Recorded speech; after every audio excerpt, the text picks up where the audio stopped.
तो लखनऊ के पीजीआई में भीषण आग लगने का मामला। लखनऊ के पीजीआई अस्पताल में भीषण आग लगने का मामला सामने आया। वहीं बच्चे के बाद महिला की भी मौत की पुष्टि की गई है। तो बच्चे की मौत के बाद एक महिला की भी मौत की पुष्टि इस पूरे आगजनी के बाद हो चुकी है, जहां वेंटिलेटर फटने से लगी थी भीषण आग और इस भीषण आग में 2 लोगों की मौत की पुष्टि की जा चुकी है। आग की चपेट में आए थे एक बच्चा और एक महिला, जिनकी मौत की पुष्टि की जा चुकी है। फिलहाल पीजीआई में भीषण आग लगने का मामला है, जिसकी तस्वीरें भी सामने आ चुकी है। वहीं बच्चे के बाद महिला की भी मौत की पुष्टि अब की जा चुकी है।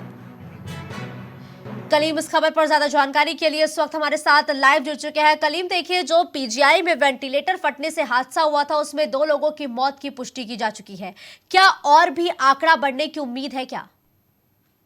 देखिए मुस्कान जी, जिस तरीके से बात की जाए एसजीपीजीआई में दोपहर लगभग करीब 12 से 1 के बीच में जो हादसा हुआ था आगजनी में, क्योंकि वेंटिलेटर आग लगी थी, उस आग की चपेट में आए तो कई लोग थे, जबकि 2 लोग झुलसे हुए थे जिनका इलाज चल रहा है। लेकिन इस मामले में अगर 2 लोगों की मौत की बात की जाए तो एक महिला समेत एक बच्चे की मौके पर ही दर्दनाक मौत हो गई है। क्योंकि इस मामले को लेकर के अगर एसजीपीजीआई की बात की जाए तो उसके जो जिम्मेदार है उन्होंने अपना एक बयान जारी किया, जिसमें साफ तौर से कहा है कि एक जो महिला थी और एक बच्चा था, जिसको जो आगजनी में झुलसे थे और एक दम घुटने से जो बच्चे की मौत हुई थी। फिलहाल इन लोगों का इलाज किया जा रहा था, लेकिन उन लोगों को नहीं बचाया जा सका है। फिलहाल इस घटना के बाद से जिस तरीके से बात की जाए डिप्टी सीएम ब्रजेश पाठक की, तो उन्होंने भी इस मामले में संज्ञान लिया और इसमें उच्च स्तरीय जांच भी बैठाई है। और जांच करने के दौरान साफ तौर से कहा जाए कि अगर इस जांच में कोई भी दोषी पाया जाता है तो उसके खिलाफ कार्रवाई भी की जाएगी। और इसके साथ ही डिप्टी सीएम ने एक निर्देश और किया है कि जितने भी सरकारी हॉस्पिटल है वहां पर जो ऑपरेशन थिएटर रूम है, उनका जो ओटी वेंटिलेटर है, वहां पर भी जो है पूरी तरीके से चेकिंग करने के निर्देश दिए गए। अगर कोई कुछ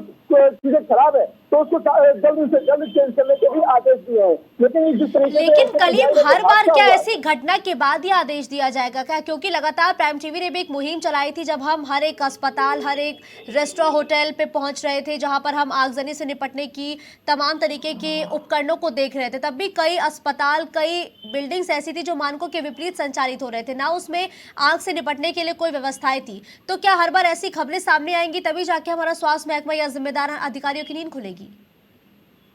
देखिए मुस्कान जी, इस मामले को लेकर के अगर बातचीत की जाए, क्योंकि जो सरकारी हॉस्पिटलों की अगर बात की जाए वहां पर जो उपकरण लगे होते हैं फायर के, लेकिन वो उपकरण एक्सपायर भी ज्यादातर देखे जाते हैं। लेकिन वहां पर कुछ ऐसे उपकरणों की अगर तस्वीर दिखाने की बात की जाए, क्योंकि प्राइम टीवी ने इससे पहले जो एक मुहिम छेड़ी थी उसमें साफ तौर से बल्लामपुर हॉस्पिटल का जो बिरांगना बाई है वहां की जो तस्वीरें दिखाई थी, वहां पर साफ तौर से देखा गया था जो फायर सिस्टम जो लगे हुए थे वो पूरी तरीके से जर्जर थे।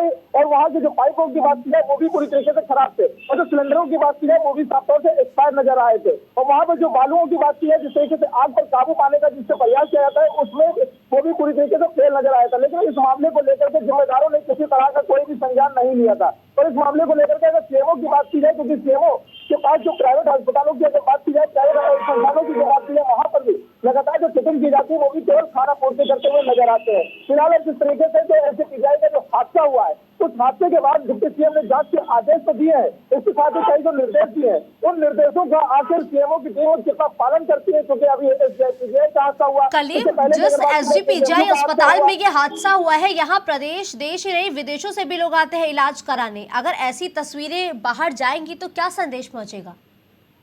देखिए साफ तौर से जो लापरवाही है, लापरवाही तो साफ देखी गई है। क्योंकि इस मामले को लेकर के सीएमएस की अगर बात की जाए, उनके द्वारा भी अभी इस मामले में जो बयान जारी किया गया, क्योंकि इसमें भी उन्होंने लापरवाही का जिक्र किया है। लेकिन जो लापरवाही रही, आखिर लापरवाही कहाँ से दिखाई गई? क्योंकि जब हादसा हुआ, हादसे के दौरान आखिर जो दमकल विभाग को जो सूचना देनी थी वो सूचना आखिर लेट हुई, या फिर जो वहाँ के जो फायर उपकरण लगे हुए थे उससे आग बचाने में, आग पर काबू पाने में जो लेट त्रुटि हुई, उसमें लापरवाही किसकी रही? कलीम, क्या अस्पताल के अंदर आग से निपटने के कोई पुख्ता इंतजाम थे भी या नहीं थे? देखिए फिलहाल जिस तरीके से अभी तक जो बयान दिए गए हैं, उन बयानों में साफ तौर से कहा जाए कि जो वहां पर जो आग से बचने के उपकरण जो लगाए गए थे उनसे लगातार प्रयास किया जा रहा था। लेकिन जब आग की लपटें तेज हो गई, उसके बाद जो दमकल की आधा दर्जन में गाड़ियां मौके पर पहुंची थी, उन्होंने आग पर काफी मशक्कत के बाद काबू पाया। लेकिन तब तक 2 लोगों की मौत हो चुकी थी और 2 लोग आग में झुलस भी चुके थे। जो 2 लोग आग में झुलसे थे उनका इलाज भी किया जा रहा है। फिलहाल जिस तरीके से जो घटना हुई है, इस घटना के बाद जो फायर उपकरणों की बात की जा रही है उसकी भी जांच करने के साफ तौर से आदेश दिए गए हैं कि आखिर वहां पर कितने उपकरण काम कर रहे हैं और कितने उपकरण काम नहीं कर रहे हैं। बिल्कुल ठीक है, धन्यवाद करीम इस खबर पर हमारे साथ जुड़ने के लिए।